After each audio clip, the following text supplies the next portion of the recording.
الحمد لله وكفى وسلام على عباده الذين اصطفى أما بعد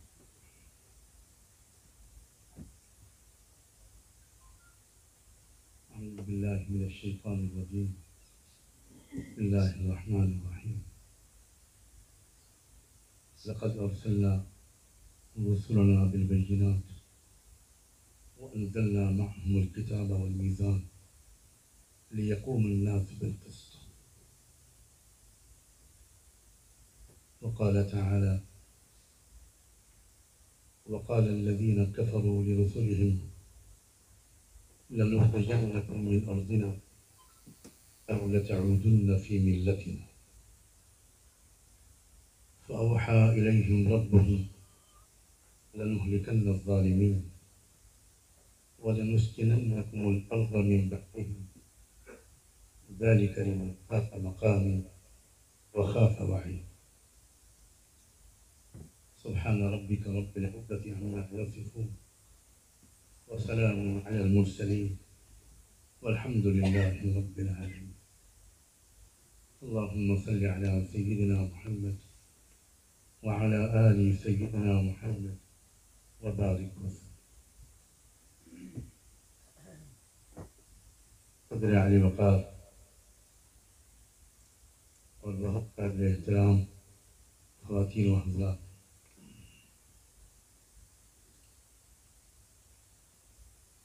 جس موضوع پر بات کرنے کو کہا گیا ہے وہ موضوع ہے موجودہ حالات، ہماری ذمہ داریاں اور لائحہ رحمت۔ تین حصے ہیں اس موضوع میں۔ پہلا حصہ ہے موجودہ حالات، بہت مختصراً موجودہ حالات کے بارے میں یہ کہنا انشاءاللہ کافی ہوگا کہ کفر و اسلام، حق اور باطل اور ظلم اور انصاف کے درمیان جو ازلی کشمکش جاری ہے، جو ابتدائے آفرینش سے اب تک مختلف بلکہ بے شمار مراحل سے گزری ہے، اب وہ کشمکش اپنے آخری فیصلہ کن مرحلے میں داخل ہو چکی ہے۔ مجھے امید ہے کہ آپ بہت غور سے اس بات کو سنا ہوگا تو میں کیا کہہ رہا ہوں۔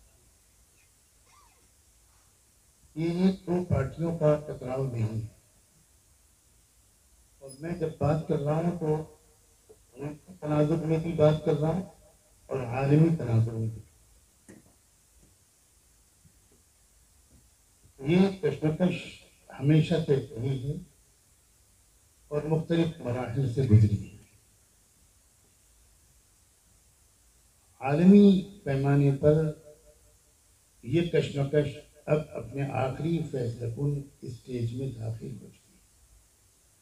ہم کو اس مرحلے کا شعور ہونا چاہیے، ادراک ہونا چاہیے۔ اگر بیماری کی تشخیص صحیح نہیں ہو تو علاج بھی کامیاب نہیں ہو پائے۔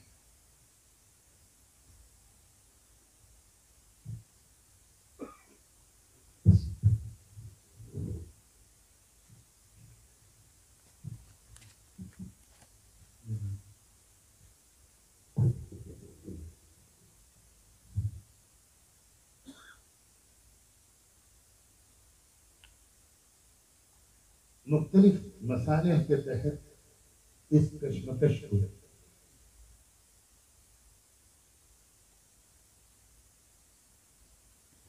کبھی سیکولرزم اور کمیونزم کے ٹکراؤ کے الفاظ سے یاد کیا جاتا ہے، اور کوئی حرج نہیں اگر نیت صحیح ہو، مقصد کا استحضار ہو، حقیقت کا ادراک۔ لیکن حقیقت کا ادراک ہونا ضروری ہے۔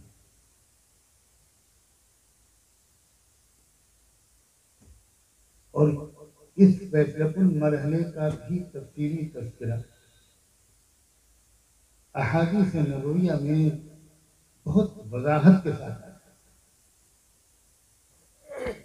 اس کشمکش کے دو مرکزی اسٹیج ہوں گے، اس کی طرف بھی اشارات آئے ہیں۔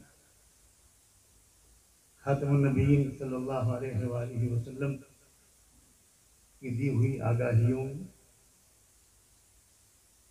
اور ان دونوں اسٹیجز میں اس کشمکش کا آخری نتیجہ کیا نکلے گا، اس بارے میں بھی صاف لفظوں میں اللہ کے رسول نے خوشخبریاں سنائی،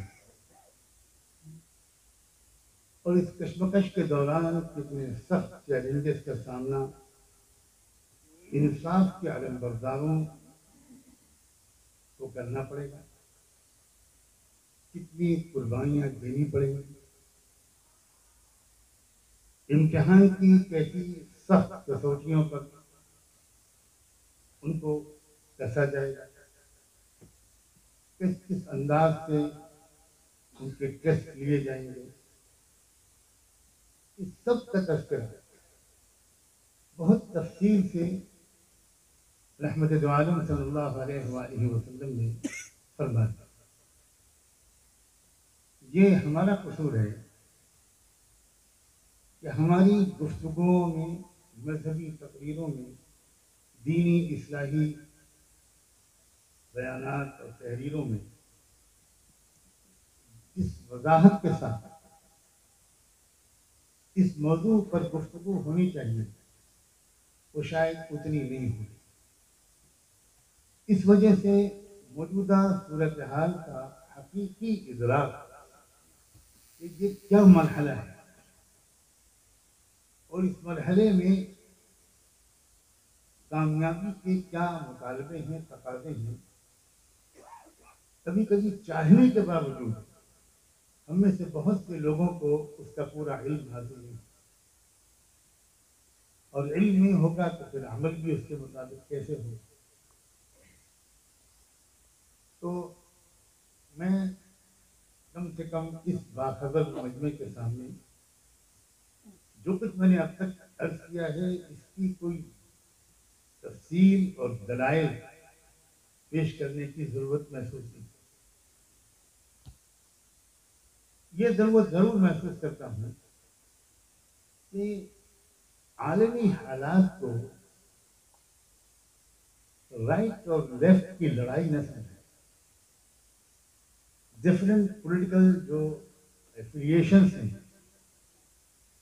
ان کا ایک الیکشنی ٹکراؤ نہ سمجھا، صرف پاور اسٹرگل نہ سمجھا۔ اگر ہم ایسے ہی سمجھتے رہیں گے تو مسلسل اب تک کی طرح پیچھے ہی ہٹتے ہیں، اور ہمارے اندر وہ جذبات بھی نہیں پیدا ہو پائیں گے جو جذبات چیلنجز کو قبول کرنے کے لیے ضروری ہے۔ ہم عزم و حوصلے کے ساتھ اور منصوبہ بندی اور دانش مندی کے ساتھ ہم چیلنجز کا مقابلہ نہیں کر پائیں۔ یہ تو ہوئی مختصر سی، بہت مختصر سی گفتگو حالات حاضرہ یا موجودہ حالات کے بارے میں کہ موجودہ حالات ہیں کیا۔ ایک کانفلکٹ ہے، ایک آن گوئنگ کانفلکٹ ہے جس کا اعلان اس وقت ہی ہو گیا تھا جب اللہ نے پہلے انسان کی خلقت کے وقت یا زمین میں اس کے اتارنے کے فیصلے کے وقت انسان کی عظمت کا اعلان کیا۔ اس وقت تک کی مخلوقات میں سب سے زیادہ عظیم ترین مخلوق فرشتوں کی، لیکن انسان جب آیا تو اللہ تعالیٰ نے اس بات کا فرشتوں سے بھی اقرار کروایا کہ اب انسان تم سے بڑا ہے، تمہیں انسانوں کے سامنے جھکنا ہوگا، انسان کی عظمت کو تسلیم کرنا ہوگا۔ فرشتوں نے تسلیم کیا، ایک مخلوق نے تسلیم نہیں کیا۔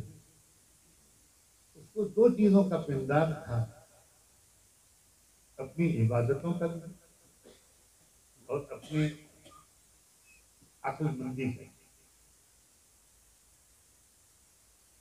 اور ان پنداروں نے اس کو خدا کا حکم تسلیم کرنے اور انسان کو اپنے سے بڑا تسلیم کرنے سے انکار کرنے پر عمل ہے، اور وہاں سے ایک کشمکش شروع ہو گئی،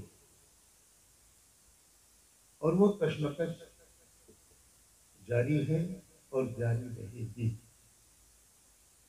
وہ مختلف مراحل سے گزری، قرآن مجید میں اس کے مختلف مراحل کا بڑا عجیب انداز سے تذکرہ ہے۔ کاش کہ ہم قرآن مجید پر غور کرنے کو دنیا کا سب سے ضروری کام سمجھیں۔ قرآن کے سمجھے بغیر حالات حاضرہ کو بھی سمجھنا مجھے یہ کہنے کی اجازت دیجیے ناممکن ہے۔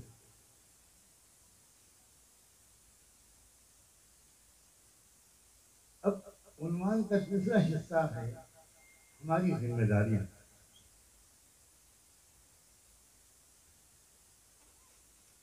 ظاہر ہے کہ جب ظلم اور انصاف کے درمیان ایک کشمکش چل رہی ہے تو ہماری ذمہ داری ہے کہ ہم انصاف کے علمبردار بنیں، انصاف کے قائم کرنے والی فوج کے وفادار سپاہی بنیں۔ ہم نیوٹرل نہیں رہ سکتے، ہم غیر جانبدار نہیں رہ سکتے، ہم تماشائی بنے نہیں رہ سکتے۔ ہمیں ظلم کا مقابلہ کرنا ہی ہوگا، اور ظلم سے انسانی برادری کے تمام طبقات اور افراد کو بچانے کی ذمہ داری بھی اپنے کندھوں پر بحیثیت خیر امت لینی ہوگی۔ یہ اسی طرح کا ہمارا فریضہ ہے جیسے کہ نماز اور زکوٰۃ اور روزہ ہوا ہے۔ بڑی بنیادی غلط فہمی ہمارے درمیان یہ ہے کہ جب کسی بھی مسلمان سے پوچھا جائے کہ اسلام میں کتنے فرائض ہیں تو عام طور پر آدمی کہتا ہے 4 فرض ہیں۔ یہ 4 ارکان ہیں، فرائض کی فہرست تو بہت طویل ہے، اور انہی فرائض میں سے ایک فرض ہے انصاف کا ساتھ دینا، انصاف حاصل ہی نہیں کرنا بلکہ انصاف کے نظام کو قائم کرنے کی جدوجہد کرنا، اپنی جان مال، اپنے وسائل اور صلاحیتیں، ہیومن ریسورسز اور فائنینشیل ریسورسز کو بہت منصوبہ بندی کے ساتھ خرچ کر کے انصاف کے نظام کو قائم کرنے کی کوشش کرنا، اور زیادہ سے زیادہ فرزندان آدم کو انصاف دلانے کی کوشش۔ یہ ہمارا فرض ہے، یہ ہماری ذمہ داری ہے۔ کسی نہ کسی حیثیت سے ہر کلمہ گو کو اس ذمہ داری کی ادائیگی میں شریک ہونا ہوگا۔ رحمت دو عالم صلی اللہ علیہ وآلہ وسلم کی تربیت کے نتیجے میں جو مبینہ تعداد کے مطابق تقریباً 1.25 لاکھ اہل ایمان، مرد اور عورتیں، جوان اور بوڑھے تیار ہوئے تھے، ان سب کے ذہن میں یہ بات بالکل واضح ہے کہ دنیا میں قوموں کو ظلم سے نجات دلوانا یہ ان کی ذمہ داری ہے۔ آپ بار بار سن چکے ہیں اور پڑھ چکے ہیں کہ جب دنیا کی ایک بہت بڑی اس وقت کی سپر پاور کے آرمی چیف نے مسلمانوں کے ڈیلیگیشن سے ملاقات کے لیے بلایا، تو اس ڈیلیگیشن کے جو اسپوکس پرسن تھے، جو متکلم بنا کر بھیجے گئے تھے حضرت سعد کی جانب سے،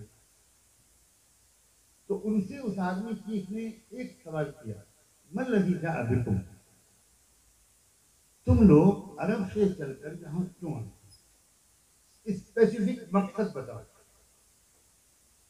وہ ایک رولنگ فیملی کا شخص تھا، دنیا کی سپر پاور کا ہیڈ آف دا اسٹیٹ تھا، نہ جانے کتنی مرتبہ عرب سے آئے ہوئے قافلوں سے مل چکا ہوگا، ان کی خبریں اس کو ملتی رہتی ہیں، لیکن یہ ایک انوکھا قافلہ تھا، اس لیے اس نے سیدھا سوال کیا تمہارے آنے کا اصل مقصد کیا؟ ذرا غور کیجیے، اس شخص نے جو نہ تو علماء صحابہ میں تھا، نہ فقہاء صحابہ میں، نہ اس صحابی سے کوئی ایک بھی حدیث کی روایت پڑھ گئی، بلکہ اگر یہ انسیڈنٹ نہ ہوتا تاریخ کا تو شاید اس صحابی کا نام بھی ہمارے کان میں نہ پڑتا، اتنا ان نون ایک عام مسلمان۔ جواب کیا دیا انہوں نے کہا کہ اللہ ابتعثنا لنخرج من شاء من عباده من عبادة العباد إلى عبادة رب العباد ومن جور الأديان إلى عدل الإسلام۔ پہلی بات یہ ہے کہ ہم کو اللہ نے بھیجا ہے، اللہ، یہ الفاظ اس سے پہلے کسی غیر نبی کی زبان سے شاید کبھی نہیں نکلے ہوں کہ ہم کو اللہ نے بھیجا ہے۔ اللہ نے بھیجا یہ تو ایک نبی کہتے ہیں، لیکن اس نبی آخر الزمان کی تربیت سے ہر مسلمان یہ سمجھ گیا تھا کہ پہلے نبی مبعوث ہوتے تھے، اب خاتم النبیین کی امت ایک مبعوث امت، ہم ڈپیوٹڈ ہیں، ہمارا یہ کام ہے، ہم بھیجیں۔ اور وہ یہ کہہ سکتے تھے کہ ہمیں امیر الجیش حضرت سعد نے بھیجا، وہ یہ بھی کہہ سکتے تھے کہ ہمیں امیر المومنین عمر بن الخطاب نے بھیجا، وہ یہ بھی کہہ سکتے تھے کہ ہمیں محمد الرسول اللہ نے بھیجا۔ مگر سلام ہو ربیع بن عامر پر، ان کی بصیرت پر، ان کے تفقہ فی الدین پر، انہوں نے یہ کہا کہ ہم کو اللہ نے بھیجا، we have been sent by Almighty Allah, none other than Allah، اللہ نے بھیجا۔ کس نے بھیجا؟ لنخرج من شاء من عباده من عبادة العباد إلى عبادة رب العباد۔ ہم یہ دیکھ رہے ہیں کہ دنیا میں کچھ انسانوں نے لاکھوں کروڑوں انسانوں کو اپنا غلام اور بندہ بنا رہا، ہم انسانوں کو انسانوں کی غلامی سے چھٹکارا دلا کر انسانوں کے رب کی غلامی تک لے جانا چاہیے۔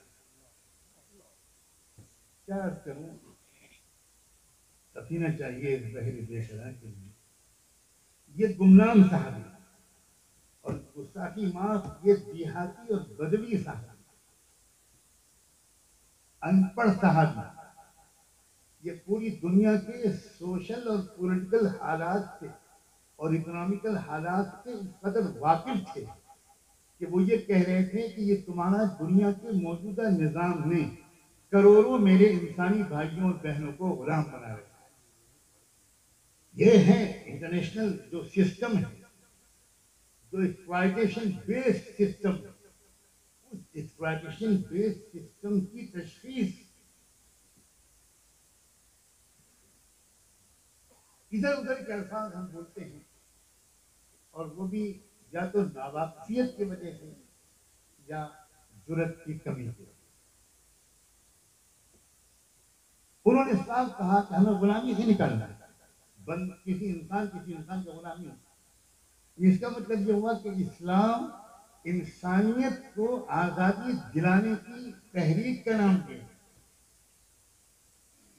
سارے سسٹم جو دنیا میں اس وقت چل رہے تھے اور جو سارے سسٹم اس وقت دنیا میں چل رہے ہیں، بالکل ٹوٹلی انسانوں کو غلام بنانے کے مقصد سے چل رہے ہیں، اور وہ انسانوں کو غلام بنانے میں اس لیے کامیاب ہیں کہ انسانیت کو غلامی سے آزادی دلانے والی امت اپنا کام چھوڑ بیٹھی، بھول بیٹھی، ڈر گئی، گھبرا گئی، واقفیت کے باوجود خوف اس کے اندر آ گیا، پرسنل انٹرسٹ اور ذاتی مصلحتیں انسانی برادری کی خدمت کے تقاضوں پر غالب آ گئی۔ یہی وجہ ظاہر ہے کہ ہماری موجودہ ذلتوں کی ہے، اور ناممکن ہے کہ ہم ذلتوں سے اس وقت تک نکل سکیں جب تک کہ ہم اپنی اصل ذمہ داری کی طرف واپس صرف اپنے لیے انصاف کا مطالبہ کرنا بھی کافی نہیں۔ دنیا کے مظلوموں کو عالمی ظلم پر مبنی نظاموں سے چھٹکارا دلانا یہ مسلمانوں کا اجتماعی فریضہ ہے۔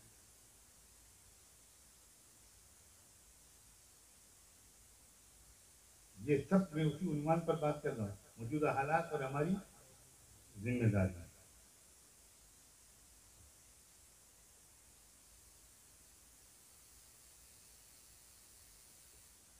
موجودہ حالات کے سلسلے میں ایک بات اور مجھے کہہ دینی چاہیے۔ میں نے اب تک جو بات کہی وہ اس آیت کی روشنی میں کہی جو میں نے شروع میں پڑھی، لقد ارسلنا رسلنا بالبینات۔ اللہ تعالیٰ نے قرآن میں فرمایا کہ ہم نے جتنے نبی بھیجے ان نبیوں کے ساتھ ہم نے دو چیزیں بھیجی، الکتاب والمیزان، ان کو کتاب دی اور ان کو جسٹس کا سسٹم دیا، ترازو دی، ترازو۔ اور کیوں بھیجا ہم نے نبیوں کو یہ دونوں چیزیں دے کر؟ وہ صرف اس لیے کہ لوگوں کو وہ کرتا پاجامہ پہنا دیا اور نماز سکھا دی؟ نہیں، لیقوم الناس بالقسط، اس لیے ہم نے نبیوں کو بھیجا اور اس لیے ہم نے ان کو ان دونوں چیزوں سے مسلح کر کے بھیجا تاکہ وہ پوری دنیا کے انسانوں میں انصاف کا نظام قائم کریں اور پوری انسانی برادری انصاف قائم کرے۔ یقوم الناس بالقسط، یہ مقصد ہے نبوت کا، کہ جائے کہ خاتم النبیین کا، یہ تو عام انبیاء کا مقصد ہے۔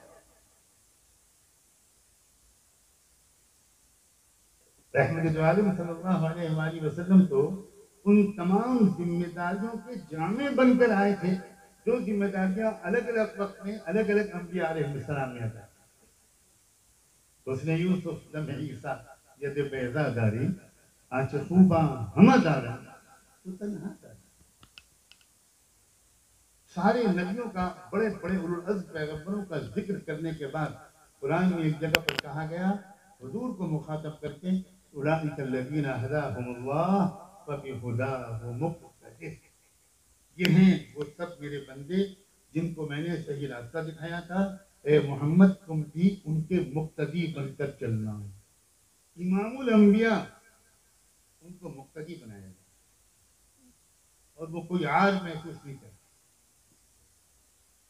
کہا جا رہا ہے کہ جو ابراہیم نے کیا اس سے بھی تم کو سیکھنا ہے اور ان کی طریقے خدمت کو بھی اختیار کرنا ہے۔ جو موسیٰ اور عیسیٰ نے کیا اس سے بھی فائدہ اٹھانا ہے، جو نوح نے کیا اس سے بھی فائدہ اٹھانا ہے، وغیرہ۔ دوسری آیت میں نے پڑھی تھی حالات حاضرہ کے یا موجودہ حالات کے ضمن میں، مجھے اس کے بارے اس کی طرف بھی اشارہ کر کے کچھ عرض کرنا چاہیے۔ دوسری آیت میں نے پڑھی تھی جس میں اللہ تعالیٰ نے یہ ارشاد فرمایا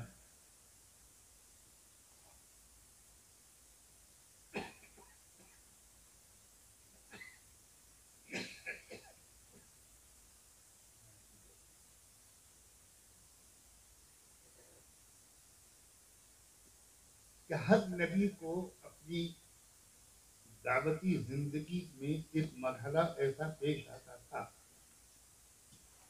کہ اس نبی کے انکار کرنے والے لوگ صاف لفظوں میں اپنے وقت کے نبی کو یہ دھمکی دینے لگتے تھے کہ لَنُخْرِجَنَّكُم مِّنْ أَرْضِنَا أَوْ لَتَعُودُنَّ فِي مِلَّتِنَا، ہم تم کو اپنے دیش سے نکال کر چھوڑیں گے اور اس دیش میں رہنا چاہو تو صرف ایک اس کا راستہ ہے کہ تم ہمارے دھرم میں واپس۔ میں قرآن کے ترجمے میں کوئی تبدیلی کرنے کو گناہ عظیم ہے. عجیب بات ہے، واپسی کا لفظ بولا گیا ہے، ایسا لگتا ہے جیسے قرآن آج نازل. قرآن بہت زندہ کتاب، لتعودن فی ملت، واپس آنا پڑے گا. یہ تو ان کا منصوبہ قرآن نے بیان کیا. ہر نبی کو اس قسم کے چیلنجز کا سامنا کرنا پڑا.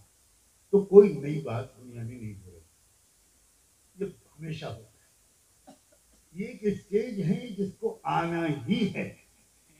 آپ بہت حکیم ہیں، بہت ذہین ہیں، آپ بہت سمجھدار ہیں، انٹلیکچوئل ہیں، دانشور ہیں، مگر آپ کی دانشوری اور سمجھداری اس اسٹیج کو ٹال نہیں سکتی.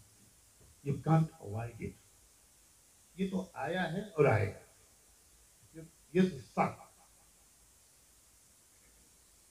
یہ منصوبہ قرآن نے بیان کیا کہ ہر زمانے کے اندر نبیوں کو یہ دھمکی دی گئی.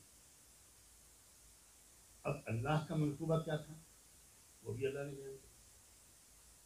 فَأَوْحَىٰ إِلَيْهِمْ رَبُّهُمْ لَنُهْلِكَنَّ الظَّالِمِينَ. اللہ تعالیٰ ہر موقع پر اپنے نبیوں کو خاموشی سے اپنے منصوبے کی اطلاع دیتے ہوئے یہ فرمایا کرتا تھا کہ دیکھو بالکل مت گھبراؤ، ظلم کرنے والوں کے نیست و نابود ہونے کا وقت قریب ہے. تمہارے نیست و نابود ہونے کا وقت قریب نہیں ہے، اور صرف کفر کرنے والوں کے نیست و نابود ہونے کا وقت نہیں ہے. دیکھیے غور کیجیے، آپ بہت سمجھدار لوگ ہیں. آیت کے شروع میں لفظ بولا وقال الذین کفروا لرسولہم، وہاں لفظ بولا گیا کفر کا. لیکن جب نیست و نابود کرنے کے اپنے منصوبے کا خدا نے اعلان کیا تو یہ نہیں کہا کہ لنہلکن الکافرین، بلکہ فرمایا لنہلکن الظالمین. کفر کی سزا دنیا میں نہیں ملا کرتی اور ظلم کی سزا دنیا میں ضرور ملے گی. صاف اللہ تعالیٰ کی طرف سے ظلم کرنے والوں کو اب ہم نہیں چھوڑیں. وَلَنُسْكِنَنَّكُمُ الْأَرْضَ مِنْ بَعْدِهِ.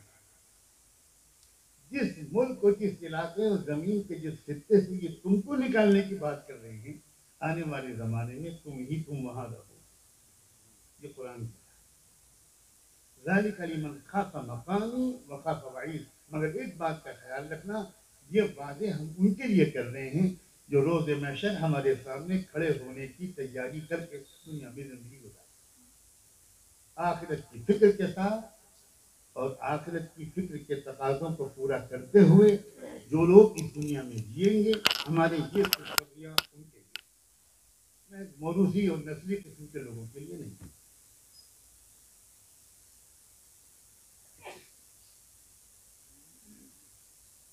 یاد رکھیں، عالمی پیمانے پر تیسری بات میں یاد کر رہا ہوں کہ عالمی پیمانے پر ظلم اور انصاف کے فیصلہ کن مقابلے کا وقت آ چکا ہے، آ رہا ہے. یہ میں نہیں کہہ رہا. اور یہ بھی میں عرض کر دوں، صحیح بخاری، صحیح مسلم، سنن نسائی، سنن ابن ماجہ کی سینکڑوں احادیث کی روشنی میں کہ اس میں اللہ کے رسول نے یہ تک متعین کر دیا، اور سورہ بنی اسرائیل کی آیات میں اس طرف اشارہ ہوا، سورہ کہف میں اس طرف اشارے ہوئے کہ دو عالمی جگہیں ہوں گی، دو اسٹیج سجائے جائیں گے عالمی طور پر ظلم و انصاف کے درمیان ٹکراؤ کے لیے. ایک اسٹیج سجے گا بیت المقدس اور اس کے ارد گرد، اور ایک اسٹیج سجے گا اس خطے میں جس میں ہم مراد تھے. صاف صاف ہم بے خبر ہیں، یہ ہمارا قصور ہے. اللہ کے رسول نے سب کچھ ہمیں بتا دیا.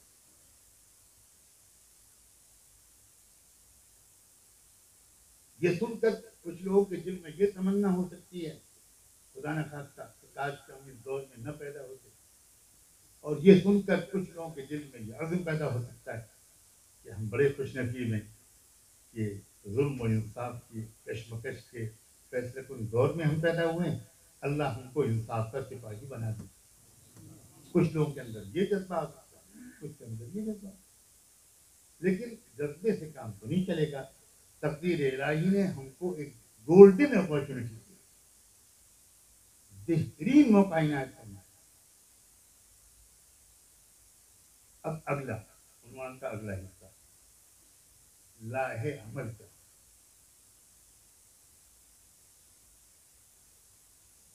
قرآن مجید میں مختلف انبیاء علیہ السلام کے تجربات بیان کیے.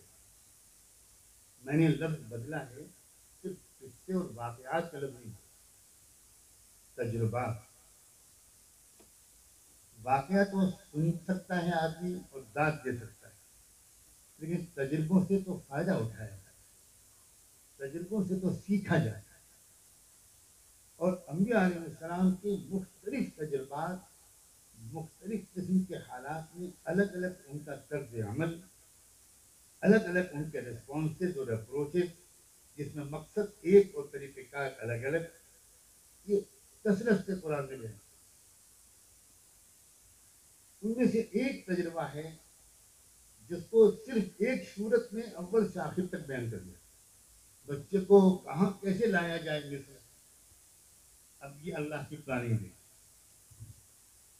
یوسف کے بھائیوں کے دل میں یوسف کے بارے میں کچھ حاسدانہ احساسات پیدا ہوئے اور اللہ نے وہ پیدا ہونے دیے. یہ بھی اس جملے کو ذرا انڈر لائن کر دیجیے گا. بہت کچھ دنیا میں جو ہم کو شر نظر آتا ہے وہ آئندہ خیر کا سبب بننے والا ہوتا ہے. موجودہ حالات پر بھی اس کو منتبر کر لیجیے، اس سے زیادہ کی اجازت مجھ کو شاید نہیں.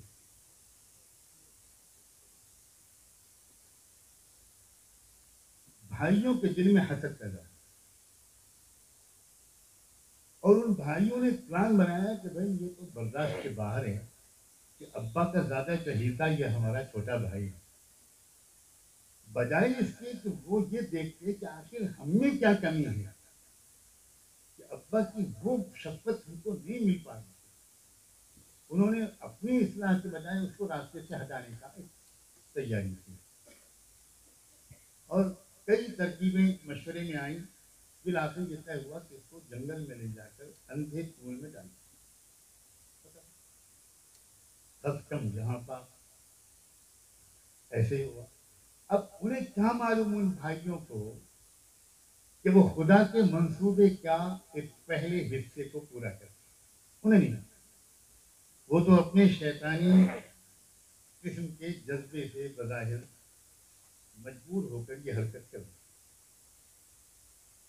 خدا کرے آپ ماضی کو حال پر منتبت کرتے رہیں، مجھ سے حال کے بارے میں صاف صاف نہ کہلوائیں تو اچھا. میں تو بہت کچھ کہنے کے سلسلے میں بدنام ہوں، لیکن محفلوں کا کی رعایت بھی کرنی ہے.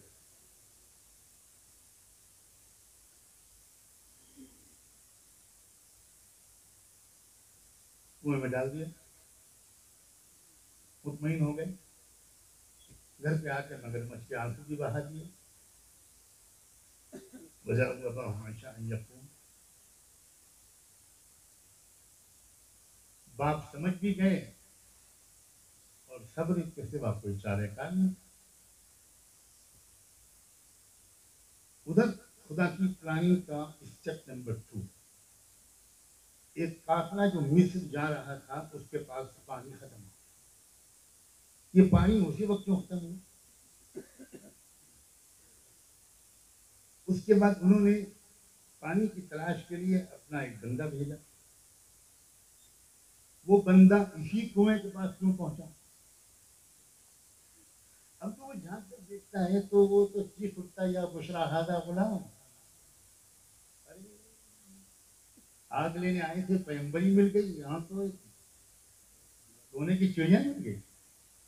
ایک شاندار نوجوان ہے. مصر میں غلاموں کی عالمی منڈی لگتی ہے، وہاں جا کر بیچیں گے تو بہت کمائی ہوگی. بجائے پانی کے انہوں نے اس بچے کو نکالا.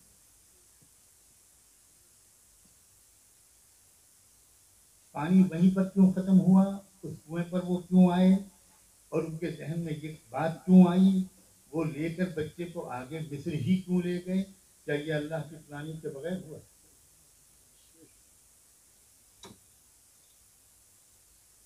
یاد رکھیں، جو کچھ نیگیٹو نظر آ رہا ہے اس کے پیچھے بہت کچھ پازیٹو چھپا ہوا ہے. لیکن پازیٹو کو دیکھنے والی نظر چاہیے. اور چلیے اور آگے بڑھیں. مصر پہنچے, غلاموں کی منڈی میں جا کر اس کو برائے فروخت رکھ دیا. ٹھیک اس وقت دنیا کی سپر پاور کا پرائم منسٹر اپنے لیے ایک خاص میڈ سروینٹ, اپنا گھر کا خاص خادم تلاش کرنے کے لیے خود غلاموں کی منڈی میں آیا. میں نے تو کبھی نہیں پڑھا کہ دنیا کا کوئی وزیر اعظم, کوئی حکمراں اپنے گھر کے غلام کے خریدنے کے لیے خود مارکیٹ میں جائے. آپ نے پڑھا ہو تو بتا دیں. وہ کسی کو بھی بھیج سکتا تھا کہ ذرا میرے گھر میں سروینٹ کی ضرورت ہے, مگر یہ کس کی پلاننگ؟ اللہ نے اس کے دل میں ڈالا کہ نہیں بھائی اس طرح کا مجھ کو ایک مہذب, ایک ایسا سروینٹ جو میرے گھر کے اندر سرو کرے, بالکل میرے اپنے پرائیویٹ جو روم ہے اس میں آنے والے مہمانوں کو سرو کرے. مجھے بہت اعلیٰ درجے کا ایک مہذب سیولائز قسم کا ایک نوکر چاہیے. تو مجھے خود جانا پڑے گا. کس نے بھیجا اس کو؟ اس کی نظر پڑی یوسف پر, دیکھ کے ہی سمجھ گیا دنیا کی سب سے بڑی اسٹیٹ کا پرائم منسٹر تھا کہ بھائی یہ لڑکا تو بہت خاندانی قسم کا معلوم ہوتا ہے. دو چار باتیں بھی کی ہوں گی, قرآن کو غیر ضروری تفصیلات نہیں بیان کرتا. پسند کر لیا اور اس کو لے کر گھر آیا. گھر آ کر سروینٹ کو, اٹیچمنٹ کو ٹھہرنے کا انتظام کرنا چاہیے. لیکن وہ سیدھے فرسٹ لیڈی کے پاس گیا, اپنی بیوی کے پاس, اور اس سے جا کر کہا اکرمی مثوا. اس غلام کو بہت عزت والے قیام گاہ میں ٹھہرانا اور بہت ریسپیکٹفلی ڈیل کرنا چاہیے. یہاں تک کہہ دیا کہ مجھے تو ایسا لگتا ہے کہ آگے جا کر کے ہمارے بہت کام آئے گا, اور کیا پتا ہم اس کو اپنا بیٹا ہی بنا. کس نے ان دونوں کو اس وقت تک بے اولاد رکھا تھا؟ کون کون سے شاہی معجون کھائے ہوں گے ان دونوں نے, لیکن بچہ نہ ہونا تھا, نہیں ہوا. اور اولاد کی تمنا اب یہ مل گیا تو اب یہ بھی دل میں تمنا آ گئی کہ اسی کو بنا لیں گے. یہ سب وہ کہہ رہا ہوگا اور اللہ تعالیٰ اوپر سے دیکھ کر مسکرا رہا ہوگا. تجھے کیا خبر ہے, تو کیا جاننا؟ علیم الحکیم تو میں ہوں نا, تو کیا جاننا؟ تو ظلم اور جہول ہے. چلیے کیوں لائے اللہ؟ علماء نے لکھا ہے کہ مصر کے حکمراں خاندان میں محل میں رہ کر یوسف کو آداب حکمرانی سکھانا مقصود تھا. ایک دیہات کے ایگریکلچر فیملی کا گھر کا بچہ, اور اس کو آئندہ دنیا کی سب سے بڑی اسٹیٹ کا حکمراں بننا ہے, تو اس کو ایک رولنگ کلاس کے جو ایٹیکیٹس ہوتے ہیں, جو مینرز ہوتے ہیں, وہ سب سیکھنے پڑیں گے. اور اللہ نے پوری تربیت سے گزارا یوسف علیہ السلام.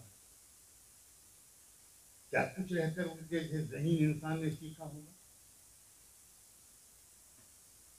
جب وہ تربیت مکمل ہو گئی تب ایک دوسری تربیت کی ضرورت پڑی.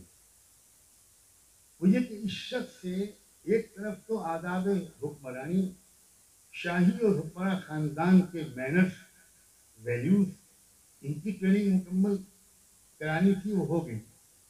اب اس کو سماج کے اندر کے جو دوسرے اور تیسرے طبقے کے لوگ ہیں ان کے کیریکٹر کو دیکھنا, ان کی خوبیوں اور کمزوریوں کو قریب سے دیکھنا, سماج کی اصل زمینی حقیقت کو سمجھنا, کیسے اس سماج کو بدلنا ہے, اس میں ریفارم کیسے لانا ہے, اس کے اندر ایک تبدیلی کیسے لانی ہے.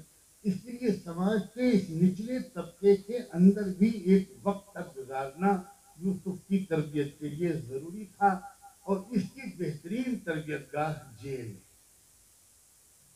خوشخبری ہے آپ سب کے لیے, اگر اجازت ہو تو میں تشکیل بھی کروں تو ہم سب تیار ہیں.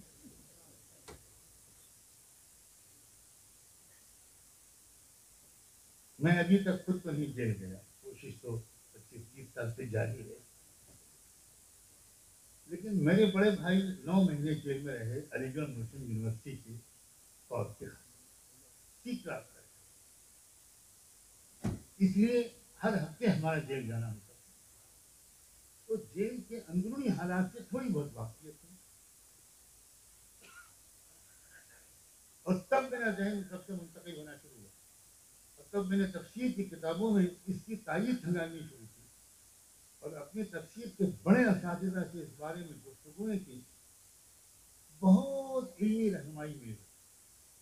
اللہ ان سب کو بہت اجر عظیم عطا. اب یوسف علیہ السلام کو کیسے جیل بھیجا جائے اس کے لیے بھی ایک عجیب و غریب اسکیم بنی. اور شروع میں فیصلہ یہ کر دیا حکمراں اور اس کی بیوی نے کہ میں جیل نہیں بھیجتا. مطمئن ہو گیا. اور اس حکمراں نے وزیر اعظم نے فیصلہ بھی کر دیا کہ غلطی تمہاری ہے بیگم, تمہاری غلطی ہے. انکی کنت من الخاطئین, تم مجرم اور اپنے خطا کی معافی مانگو. یہ خود کہہ دیا اس نے. لیکن کچھ دن کے بعد کیونکہ خدا کی طرف سے طے تھا تو اس نے اپنی رائے بدلی کہ نہیں بھائی جیل بھیجنا ہی پڑے. یہ بھی قرآن میں ثم بدا لهم. کیونکہ ہوا یہ کہ شہر کے اندر جو سول سوسائٹی تھی اس کی بیگمات کے درمیان ایک یہ ٹاک آف دا ٹاؤن بن گیا اور ان کے درمیان یہ کاناپوسی شروع ہوئی. تمہیں لگتا ہے کہ جرم یوسف کا نہیں تھا, جرم بیگم کا ہی تھا, فرسٹ لیڈی ہی کا تھا, وزیر اعظم کی بیوی ہی کا تھا, تبھی تو جیل نہیں بھیج رہے. تب اس حکمراں خاندان نے کہا کہ بھائی اگر ہم جیل نہیں بھیجیں گے تو ہم ہی گلٹی مشہور ہو جائیں گے. اس لیے یہ جاننے اور ماننے کے باوجود کہ یوسف بے گناہ ہیں یوسف کو جیل میں بھیجنے کا وزیر اعظم نے حکم صادر کیا. ایک لفظ بھی میں روایات کی روشنی میں نہیں عرض کر رہا ہوں, یہ سب کچھ قرآن میں سورہ یوسف. اب جیل بھیج دیا. اب جیل میں جس طرح ان کے 8-9 سال گزرے کیا یوسف علیہ السلام نے سیکھا. جیل کے اندر کے معاشرے کو قریب سے دیکھ کر جو ملک کے معاشرے کو انہوں نے قریب سے سمجھا. اور یہ جو طبقہ ہوتا ہے جو عام طور پر جیلوں کو بھرتا ہے اس میں بہت سی خوبیاں بھی ہوتی ہیں. اور یہ جرائم جو کرنے لگتے ہیں یہ بعض وقت سماج کے ظالمانہ نظام کی وجہ سے ہوتے ہیں. یہ سب کو اسٹڈی کرنے کا یوسف علیہ السلام کو موقع دیا. اور چند دنوں میں وہ جیل میں اتنے محبوب ہو گئے. اپنے اخلاق, انسانیت دوستی, غریب نوازی, ہمدردی, خیرخواہی جیسے اخلاق کی وجہ سے کہ ابن کثیر رحمۃ اللہ علیہ جیسے مفسر نے روایات کی روشنی میں یہ لکھا ہے کہ جیل کے اعلیٰ افسران میں جیل کا انتظام یوسف کے سپرد تھے اور یہ کہا کہ دیکھو بھائی کوئی بڑا میٹر ہو تو ہمارے پاس لے آنا, ورنہ جو میں دیکھ رہا ہوں کس طرح آپ بہیو کر رہے ہو. جیل کے کوئی بیمار ہوتا سب سے پہلے یوسف علیہ السلام تھا اور دواؤں کا انتظام کرتے, جڑی بوٹیوں سے علاج کرتے, دعا کرتے اس کے لیے. پورے جیل کے محبوب ترین معتمد ترین شخص بن گئے. تو جیل کے اعلیٰ افسران نے کہا کہ کوئی بڑا میٹر ہو تمہارے پاس لے آیا کرو ورنہ پورے جیل کا انتظام تمہارے پاس. اب ایک طرح سے ان کو حکومت چلانے, مینج کرنے, ایڈمنسٹریشن یہ سب کی تربیت ہو رہی ہے. بڑے واقعات اس سلسلے میں ہیں تفسیر اور تاریخ کی کتابوں میں. میں ان میں سے کوئی واقعہ ذکر کر کے آپ کا زیادہ وقت نہیں لوں گا. یہ تربیت بھی مکمل ہوئی. اب تربیت کے سارے پہلو مکمل ہو جانے کے بعد وقت آ گیا کہ جس مقصد کے خاطر اچھے خاصے عرصے پہلے فلسطین کے دیہات سے اس انسان کو پک کر کے لایا گیا تھا اور تربیت کے مختلف مراحل سے گزار کر اب مصر میں انقلاب کے لیے ان کو کھڑا کرنا تھا خدا. اب اس کا دیکھیے کیا انداز اللہ نے اختیار کیا. پہلی پہل تو یہ ہوا کہ جیل کے قیدیوں میں 2 قیدیوں نے یوسف علیہ السلام سے خواب کی تعبیر پوچھی. دونوں کو خواب کی تعبیر جو بتلائی وہ بالکل سچ نکلی. یہ دونوں بادشاہ مصر، ایک ہے وزیر اعظم، ایک ہے بادشاہ.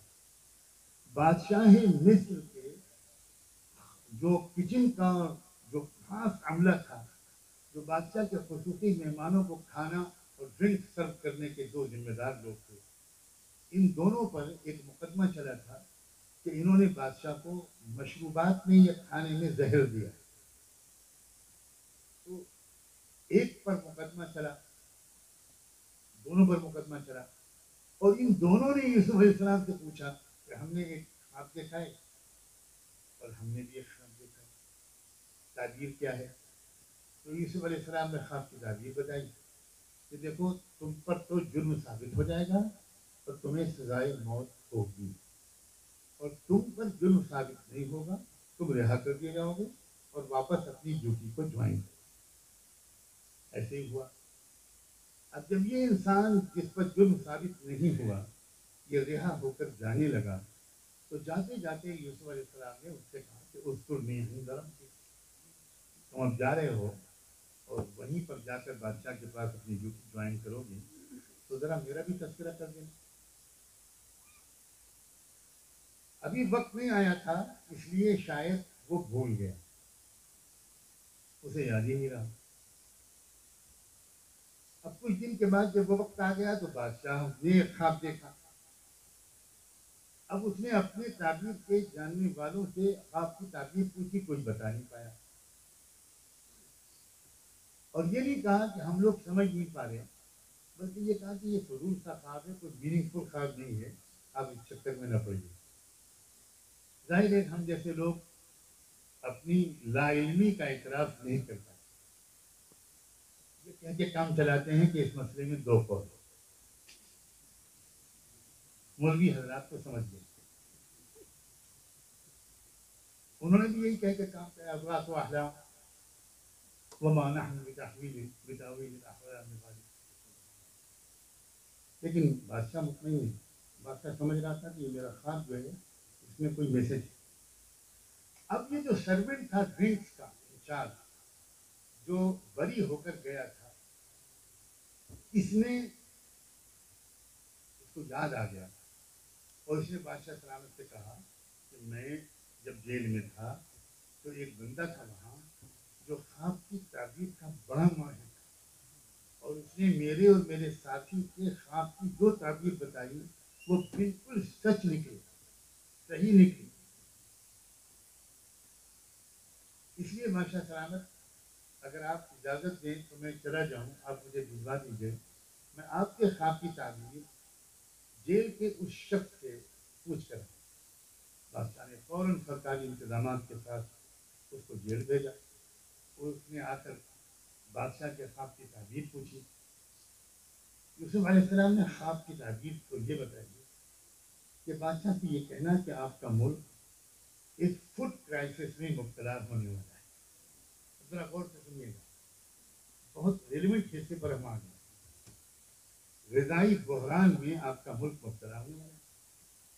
7 سال کی پیداوار اگر 14 سال میں کنزیوم کرنے میں آپ کامیاب ہیں تب تو بھوک مری سے اور اسٹارویشن سے آپ اپنی قوم کو بچا پائیں، ورنہ تو اس ملک میں لاکھوں لوگ بھوک کا شکار ہیں.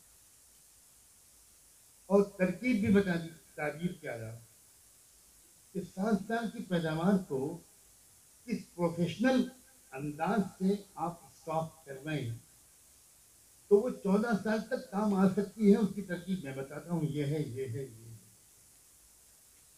بادشاہ کو جب یہ میسج ملا تو بادشاہ کوئی عام آدمی نہیں ہوتا، اس مقام تک جو بھی پہنچتا ہے کچھ صلاحیت ہوتی ہے. وہ فوراً سمجھ گیا کہ یہ تو غیر معمولی آدمی جس کو جیل میں ٹھوس دیا ہماری حکومت نے، اس کے باوجود یہ صرف تعبیر نہیں بتا رہا بلکہ میرے ملک کے عوام کو بھوکمری سے بچانے کے لیے انتہائی ہمدردانہ اور خیر خواہانہ مشورہ دے رہا. یہ بہت بڑے دل کا انسان ہے. تو بادشاہ نے حکم دیا کہ بھائی یہ تو ایسا آدمی جیل میں نہیں پڑا ہونا چاہیے، میں اپنے خصوصی اختیارات استعمال کر کے اس کی فوری رہائی کا حکم صادر کر دوں۔ پروانی رہائی لے کر آفیشل جیل پہنچ گئے، اور جیل وہ یہ سمجھے تھے کہ یوسف علیہ السلام تو خوشی سے اچھل پڑے۔ اب جب یوسف کے سامنے پروانی رہائی پیش کیا گیا اور کہا کہ چلیے پتہ بادشاہ نے آپ کو رہائی کا حکم جاری کر دیا، ہم آپ کو لینے آئے، تو یوسف علیہ السلام نے کہا کہ نہیں، یہ اصول کے خلاف ہے، میں اس طرح کسی کے احسان کے تحت رہائی کو بول نہیں سکتا، میرے کیس کا انویسٹیگیشن ہی نہیں شروع ہوا۔ میں نے دمشق میں ایک علماء کے سیمینار میں، ایک اکیڈمک سیمینار میں گفتگو کرتے ہوئے یہ کہا کہ عدالتوں کی اس رفتار کو سمجھنے کی صلاحیت ہم بھارت کے علماء میں جتنی ہے آپ عرب کے علماء میں نہیں۔ ہم جانتے ہیں کہ عدالتی کارروائی کیسے ہوتی ہے، تو وہاں بھی 9 سال تک کیس کا انویسٹیگیشن پڑھے ہیں کہ ان کا میں اسٹرنی ہوں، پہلے میرے کیس کی تحقیقات ہوئی، اگر میں بے گناہ ثابت ہوں تب میری رہائی، میں عدالت کے حکم سے بری ہونا چاہتا ہوں، حکومت کے احسان کے تحت جبری میں رہا نہیں ہونا چاہتا۔ یہ جواب آ گیا بادشاہ کے پاس، بادشاہ کے دل میں مزید عظمت بڑی ہوگی کہ بھائی عجیب آدمی۔ چنانچہ بادشاہ نے عدالت اپنے محل میں خود طلب کر ساری پارٹیز کو سمن کر لیا، خود بحث جج بیٹھے اور اس نے سب پارٹی سے اسٹیٹمنٹ لینا شروع کیا۔ ان سب کا ذکر قرآن کی سورہ یوسف پہ ہے، میں کسی ایک بات کو کسی روایت کی روشنی میں نہیں بیان کرتا۔ سب سے پہلے اس نے بیگما کے شہر جو سول سوسائٹی کی لیڈیز تھیں جنہوں نے یوسف کے کیس کو ٹاک آف دا ٹاؤن بنا دیا تھا، اور ظاہر ہے کہ سب سے اسٹرانگ میڈیا معزز خواتین کا ہی ہوتا ہے، خاص طور پر جب ان سے کہہ دیا جائے کہ یہ بات کسی کو بتانا ہے۔ تو اگر آپ کو مودی میڈیا تعاون نہ کر رہا ہو تو ایک آلٹرنیٹ آج میں نے آپ کو اور دی، ہمارے سوشل میڈیا والے بھی اس کو یوز کر سکتے ہیں۔ چنانچہ ان بیگمات کو پہلے سمجھ کیا بادشاہ، اب بتاؤ کیا سچائی ہے؟ بادشاہ کے تیور دیکھنی ہے اسے، سمجھ گئے جھوٹ بولیں گے تو خیر نہیں ہے، تو ان عورتوں نے بیک زبان اقرار جرم کیا اور کہا بادشاہ سلامت ہم صاف گواہی دیتے ہیں کہ یوسف بالکل بے گناہ اور پاک دامن ہیں، ہم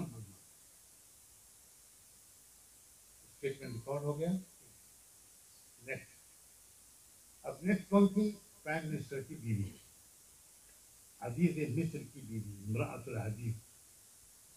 اب اس سے بادشاہ نے پوچھا اپنا بیان دو، اصل کیس تو تمہارے ہی، یوسف نے تم پر ڈورے ڈالے تھے یا الٹا کا معاملہ؟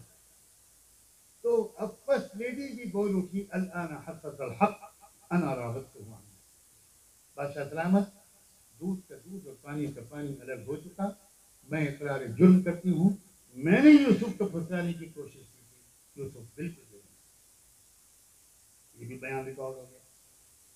اب تیسری پارٹی بچی تھی یوسف، بادشاہ نے کہا تم کو کچھ کہنا ہو تو تم کچھ کہو۔ سلام ہو یوسف علیہ السلام کی بلند اخلاق، کیا جملے انہوں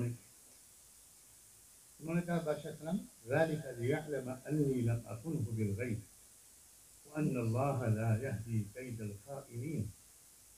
بادشاہ سلامت، میں نے جو مطالبہ کیا تھا کہ میرے مسئلے کی تحقیق ہو، اس لیے نہیں کیا تھا کہ یہ عورتیں شرمندہ، یہ میں نہیں چاہتا، میرا مقصد صرف دو تھے، ایک تو یہ کہ وزیر اعظم کو اس بات کا اطمینان ہو جائے کہ میں نے ان کی امانت میں کوئی خیانت کبھی نہیں، دوسری یہ بات بھی میں صاف کرنا چاہتا تھا کہ سازش کرنے والوں کی سازشیں ایک نہ ایک دن ناکام ضرور ہوتی ہیں، وہ الٹیمیٹلی کامیاب نہیں، کچھ دن تک چلتا ہے امتحان لیکن بالآخر وہ ناکام۔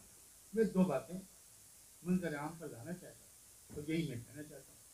مگر میں ایک بات اور ایڈ کرتا ہوں، یوسف علیہ السلام نے کہا وما ابرئ نفسی ان النفس لامارۃ بالسوء، بادشاہ سلامت، میں جو اس موقع پر گناہ سے بچ گیا یہ میرا کمال نہیں، یہ میرے رب کا، یہ میرے رب نے مجھے بچا لیا اس لیے بچ گیا، ورنہ تو نفس تو ہر ایک کو برائی کی طرف لے ہی جاتی۔ اب یہ اسٹیٹمنٹ سن کر بادشاہ کا کیا حال ہوا ہوگا، آپ بہت سمجھدار لوگ،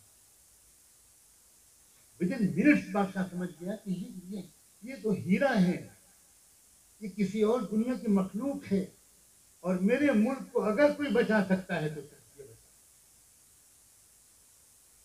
چنانچہ بادشاہ اپنے پرائیویٹ روم میں گئے اور وہاں سے پیغام بھیجا ائتونی بہ استخلصہ لنفسی، میرے پاس یوسف کو اکیلے لاؤ، میں 1 to 1 اس سے بات کروں گا اور اپنے طرف سے کچھ ذمہ داری اس کو ادا کروں گا، میرا سب سے نیئرسٹ اینڈ ڈیئرسٹ آدمی آج سے وہی ہوگا۔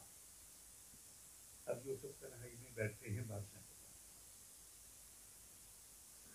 جو مکالمہ ہوا ہے دونوں نے قرآن نے نقل کیا اور تورات کے حوالے سے مفسرین نے تفصیلی مکالمہ نقل کیا۔ میں قرآن کے حصے کو آپ کے سامنے، بادشاہ نے اس یوسف سے یہ کہا جو ابھی تھوڑی دیر پہلے تک ایکسکیوز تھا اور جیل سے آیا، بادشاہ نے کہا کہ انک اليوم لدینا مکین امین، آج کے دن سے سب سے زیادہ پاورفل شخصیت اس ملک میں تم، دوسرے سب سے زیادہ ٹرسٹڈ پرسن، معتبر ترین انسان میرے لیے تم ہو، اب میرا تمام تر اعتماد تم پر ہے اور اس ملک کا اختیار تم کو۔ روایات یہ کہتی ہیں کہ اس نے یہ کہا تھا کہ میرے سکے پر صرف میری مہر اور نام ہوگا، ملک میں تمام فیصلے کرنے کا تم 100% مختار، اصل حکمراں تم ہوگے لیکن سکے پر نام میرا چلے گا، بس۔ معمولی واقعہ ہے انسانی تاریخ کا، غور کیجیے ایک اس قوم کا فرق یہ میں کہنا بھول گیا کہ مصریوں کی نظر میں فلسطینی اتنے ہی ذلیل تھے جتنے کسی برہمن وادی سسٹم پر یقین رکھنے والے برہمن کی نظر میں اس ملک کا دلت ذلیل، اس نظر سے دیکھتے تھے مصر کے لوگ، مصر والوں کی کالونیوں میں کوئی بھی فلسطینی گزر نہیں سکتا، مکان بنا تو دور کی بات، اتنی ذلیل سمجھی جانے والی قوم تھی، اور اس قوم کے ایک فرد سے ہیڈ آف دا اسٹیٹ کہہ رہا ہے سپر پاور کیا کہ آج کے اس ملک کا نظام تم چل، کیا اس کا یہ مطلب نہیں ہے کہ وہ یہ سمجھ گیا تھا کہ میرا ملک کرپٹ ہے؟ 7 سال کے غلے کو 14 سال تک چلانا میرے ملک کی، میرے کیبنٹ کے وزراء کی اور میرے ملک کے آفیشلز کے بس کی بات نہیں ہے، یہ 7 سال کے غلے کو 7 مہینے ہی تک چلنے دو تو بڑی مہربانی، اس لیے ان سے تو مجھے کوئی امید نہیں۔ Yusuf, you and you only can save my nation, آپ بچا سکتے ہو، میں پورے اختیارات کے ساتھ آپ کے حوالے۔ پھر یوسف علیہ السلام کی خودداری، حقیقت پسندی، رومانٹک اپروچ اور وشفل تھنکنگ سے ان کی دوری پھر سامنے آتی ہے۔ وہ کہتے ہیں کہ میں پوری حکومت کی ذمہ داری ہرگز نہیں کروں، جو سب سے چیلنجنگ ڈپارٹمنٹ ہے آپ کا، پیداوار، کھیتی کسانی، پیداوار کی حفاظت، اس کا پراپر ڈسٹریبیوشن، یہ ذمہ داری آپ مجھے دو، اجعلنی علی خزائن الارض انی حفیظ علیم، اس لیے کہ 2 چیزیں میرے اندر، میں انتہائی ایماندار ہوں اور ایکسپرٹ، کیونکہ میں کسانی خاندان سے تعلق رکھتا ہوں تو میں جانتا ہوں کہ اس غلے کی حفاظت کیسے کی جائے، تو پروفیشنل علم بھی میرے پاس ہے اور ایماندارانہ کیریکٹر بھی میرے پاس ہے، اور اس لیے میں کہتا ہوں یہ ذمہ داری مجھے دے، مجھے کانٹوں والا تاج ہے، میں اس کو سر پر رکھنے کو تیار ہوں، باقی سب شعبے آپ جانتے بس۔ کیا کیا یوسف علیہ السلام نے؟ یوسف علیہ السلام نے پہلے ہی دن سے ایک پروگرام بنایا، اس اس وقت اس ملک کے 7 بڑے صوبے تھے، سرکاری آفیسرز کے ساتھ پورے 7 صوبوں کا انہوں نے دورہ کیا، ہر ملک کے ہر کچے پکے گھر کا سروے کروایا سرکاری انتظام کے ساتھ، اور سروے ویریفیکیشن کا سسٹم بھی رکھا، اور سروے میں یہ تھا کہ کس گھر میں کتنے افراد ہیں اور سال بھر کے لیے ان کو مختلف فصلوں کے کن کن غلوں کی کتنی ضرورت ہے، یہ پورا سرکاری ریکارڈ میں آیا۔ اس کے بعد انہوں نے فیصلہ کیا کہ ساری فصلوں کو اب بازار میں کسان نہیں بیچیں گے، حکومت خریدے۔ کتنا ریلیونٹ ہے واقعات آج کے حالات، ساری فصلوں کو حکومت خریدے اور ہر گھر میں حکومت پہنچائے گی۔ پبلک ڈسٹریبیوشن سسٹم کے پائنیئر، دنیا میں سب سے پہلے راشننگ سسٹم اور پبلک ڈسٹریبیوشن سسٹم کے شروع کرنے والے حلف بخدا یوسف علیہ السلام، اور اس بنیاد پر انہوں نے پورے ملک میں جس طرح کا ایڈمنسٹریشن سنبھالا، جس مہارت کے ساتھ جانبداری کے ساتھ ہر گھر میں ضرورت کے مطابق غلہ پہنچنے لگا، انہوں نے حد یہ ہے۔ آپ ایک بات میں اور بتاؤں کہ وہ یوسف علیہ السلام جن کو اسلام و توحید کی دعوت دینے کا اتنا پیغمبرانہ جذبہ تھا کہ جیل میں جب 2 قیدیوں نے ان سے خواب کی تعبیر پوچھی تھی تو ان کو خواب کی تعبیر بتانے سے پہلے ان کو یوسف علیہ السلام نے توحید کی دعوت دی۔ ارباب متفرقون خیر ام اللہ الواحد القہار، یہ ہزاروں قسم کے الگ الگ دیوی دیوتا یہ بہتر ہے یا ایک اللہ؟ بہت لاجیکل سوال کھڑا کیا ان کے ساتھ۔ جس یوسف کو دعوت کا اتنا جذبہ تھا، اس یوسف کو ہیڈ آف دا اسٹیٹ جو بادشاہ تھا ان کے پاس تنہائی میں لمبی نشست کا موقع مل رہا اور جھکا جا رہا ہے ہیڈ آف دا اسٹیٹ، ملک کا اقتدار ان کے حوالے کر رہا ہے، ان سے ریکویسٹ اور خوشامد کر رہا ہے کہ پلیز بچا لیجیے ہمارے ملک اور قوم کو، لیکن یوسف علیہ السلام وہاں اس کو اسلام ایمان اور توحید کی دعوت نہیں دی۔ $1 ملین کوشچن، یہ تو گولڈن موقع تھا، وہی دعوت دیتے، اگر وہی قبول کر لیتا تو مسئلہ آسان تھا، پوری قوم راہ راست پر آ جاتی، مگر نہیں۔ یہی تو حسن ہے، ہر نبی کا الگ طریقہ ہے، اس لیے کہ محمد رسول اللہ کو اور ان کی امت کو قیامت تک الگ الگ قسم کے حالات کا سامنا کرنا پڑے، تو الگ الگ قسم کی اپروچز، الگ الگ قسم کے طریقہ دعوت اللہ نے نبیوں کے ذریعے ہمارے سامنے رکھی۔ شاید یوسف علیہ السلام کو اس بات کا پورا ادراک تھا کہ اس وقت بادشاہ کے دل و دماغ پر جو ایشو سوار ہے وہ ملک اور قوم کو بھوک مری سے بچانا ہے، فوڈ کرائسس سے بچانا ہے۔ اس لیے یوسف علیہ السلام نے شارٹ روٹ اختیار کرنے کے بجائے لمبا مگر یقینی راستہ اختیار کیا۔ انہوں نے یہ طے کیا کہ اللہ کی دی ہوئی صلاحیت استعمال کر کے میں پہلے بادشاہ کی قوم اور اس ملک کو اس فوڈ کرائسس سے نکال دوں اور ایک خیر خواہ اور خدمت گزار اور بے لوث خدمت گزار، کہ مجھے کچھ نہیں چاہیے تم سے اس خدمت کے عوض، بس میری تسلی کے لیے اتنا کافی ہے کہ میرے انسانی بھائی اور بہن بھوک مری سے بچ جائیں، بس میرا رب راضی ہو جائے اور میں یہ منظر دیکھ لوں کہ کوئی بھوک سے نہ مرے، یہ میری تسلی کا سامان ہوگا، میں اتنا کرنا چاہتا ہوں۔ یہ سوچا ہوگا کہ جب یہ ہوگا تو انشاءاللہ اللہ کے بندے خود اپنے چوائس سے صحیح راستے کو چنیں گے۔ چنانچہ تاریخ گواہ ہے، اور یہیں پر میں اپنی بات مکمل کروں گا کہ یوسف علیہ السلام کی حکمت عملی کا ایسا نتیجہ نکلا کہ پوری قوم کے اندر انقلابات، تاریخ محیر العقول واقعات ہوتی ہے۔ ابن کثیر نے البدایہ والنہایہ میں نقشہ کھینچا کہ وہ قوم حیران لگے کہ یہ خدا ہے، یہ جو ہے کون یہ شخص؟ کبھی نسلوں میں ہم نے انصاف کرنے والے خدمت گزار حاکم کو کبھی سنا نہیں، یہ کون شخص ہے کہ ہر گھر کے اندر ضرورت کے مطابق زندگی کا سامان پہنچ رہا ہے عزت کے ساتھ، ڈگنیٹی کی حفاظت کے ساتھ، respectfully, without any discrimination what ever.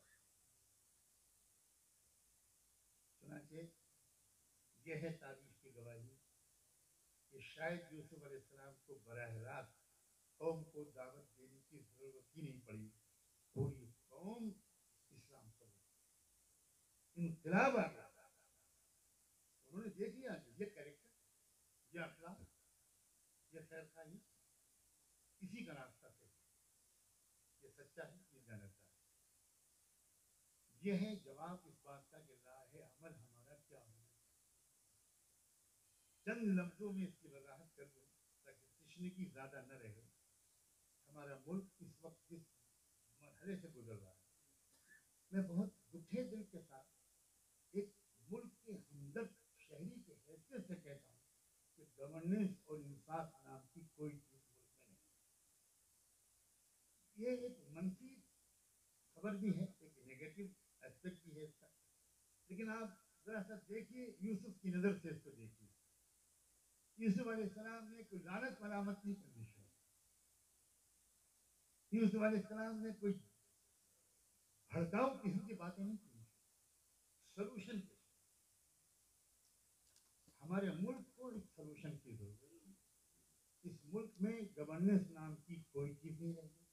Almost کروڑوں انسان بھکمری کا شکار ہو رہے ہیں، بے روزگار ہو رہے ہیں، حالات دن بدن خراب سے خراب تر.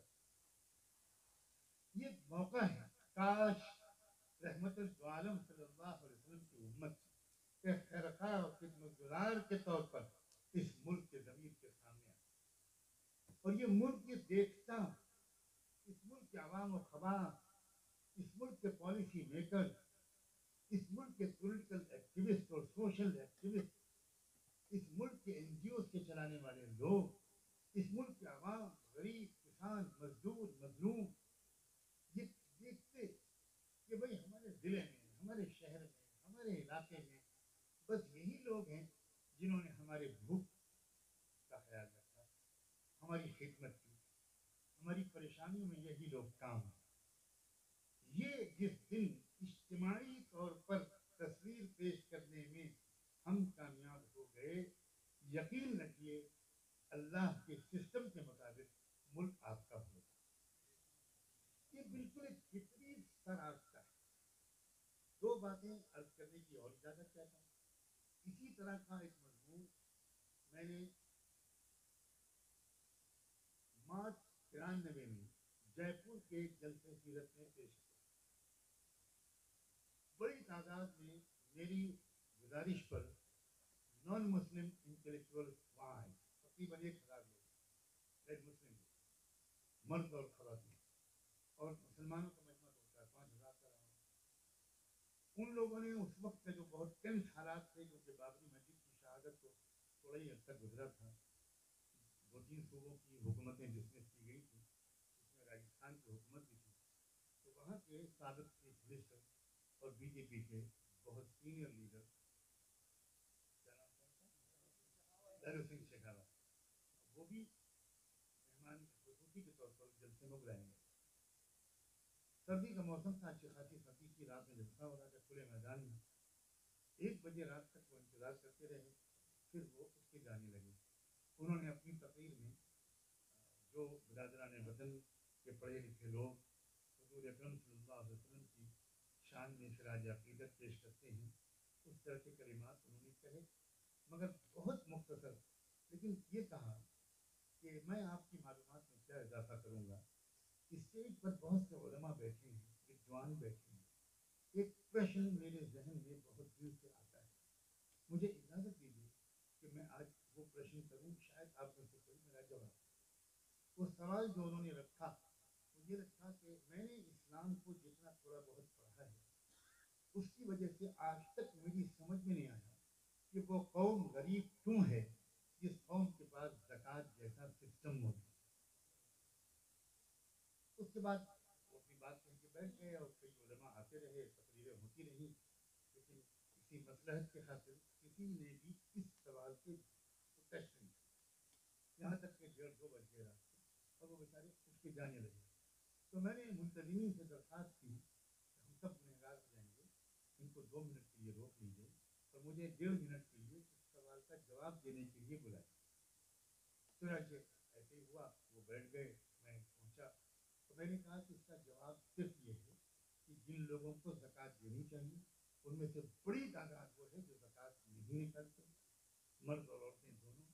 دوسری بات یہ کہ جس سسٹم کے تحت زکوٰۃ کو ڈسٹریبیوٹ ہونا چاہیے اس سسٹم کے تحت زکوٰۃ ڈسٹریبیوٹ نہیں, اس لیے غریبی دور نہیں ہو رہی. ورنہ ظاہر ہے کہ زکوٰۃ کے بہت اہم مقاصد ہیں, یہ ایک مقصد ہے. اتنا سننے کے بعد کہنے کے بعد میں ہٹ گیا, لیکن شکاوت صاحب نے کہا کہ نہ, منتظمین سے کہا کہ ان کی پوری تقریر کرائیے, میں سن کر ہی جاؤں. تو میں نے وہی یوسف علیہ السلام کا واقعہ جو آپ کے سامنے رکھا اس کو کسی ٹوٹی پھوٹے انداز سے اس وقت بھی رکھنے کی کوشش کی اور یہ کہا کہ دیکھا بھی صاف بات ہے, یہ ملک مختلف قسم کی کرائسس کا شکار ہو رہا ہے, ہوتا رہے گا, اور ہمدرد اور پروفیشنل مہارت کے رکھنے والے لوگ بہت کم رہے ہیں. ہمیں یہ دونوں چیزیں اپنے اندر لانی ہوں گی, جانبداری بھی اور پروفیشنل مہارت, اور اس کے تحت مختلف شعبوں میں ہم کو کارکردگی کر کے ہمیں توجہ کو کھینچنا پڑے گا. یہ اس طرح کی باتیں میں نے کہیں اور ذرا کچھ جذباتی انداز سے بھی کہیں, یہاں تک میں نے اس میں کہہ دیا کہ میں تو جس محبت اور بھروسے کے ساتھ ہمارے بھائی شکاوت صاحب نے ہم سے یہ سوال کیا, اسی محبت اور بھروسے کے ساتھ میں بھی ان سے پوچھتا ہوں کہ جب ان کو زکوٰۃ کے سسٹم کے بارے میں اتنا یقین ہے تو وہ خود اس کو کیوں نہیں اڈاپٹ کرتے؟ جب آپ مطمئن ہیں کہ ملک سے غریبی ہٹانے کا وہ بہترین ذریعہ ہے تو آپ آگے بڑھیے. سنانا آپ کو صرف یہ چاہتا تھا, شاید کچھ چوٹ لگے میرے اور آپ کے دل پر, کہ جیسے ہی میں گفتگو مکمل کر کے اپنی جگہ پر آ کر بیٹھا, شکاوت صاحب اٹھ کر آئے, میرے پاس میں بیٹھے اور میں نے ان کی آنکھوں میں آنسو دیکھے, کیونکہ میں تو مجمع کی طرف دیکھ رہا تھا. بعد میں لوگوں نے بتایا کہ جب میں نے گفتگو 4-6 دفعہ انہوں نے اپنے رومال سے آنکھیں پوچھی اور مجھ سے کان میں آ کر کہا, نعمانی صاحب آپ جو کچھ کہہ گئے اور جو آپ نے نہیں کہا وہ ہم سب سمجھ گئے. میں آپ سے صاف کہتا ہوں, آپ اپنا مشن جاری رکھیے, اس دیش کو اگر کوئی بچا پائے گا تو صرف آپ لوگ بچا پائیں. سچ بات یہ ہے, ہماری ذمہ داری ہے, ہم صرف تنقید کر کے اپنی ذمہ داری سے تو بخوش نہیں. یوسف علیہ السلام نے تنقید کا راستہ صرف اختیار کیا. ہمیں اپنی اس ذمہ داری کو ایکسیپٹ کرنا ہے. اس کے لیے نان گورنمنٹل آرگنائزیشن کا اسٹرکچر موجود ہے, بہت خوبصورتی کے ساتھ گاؤں گاؤں ایک ایک محلہ اڈاپٹ کرتا ہے, ایک ایک گاؤں اڈاپٹ کرتا ہے بلا کسی تفریق.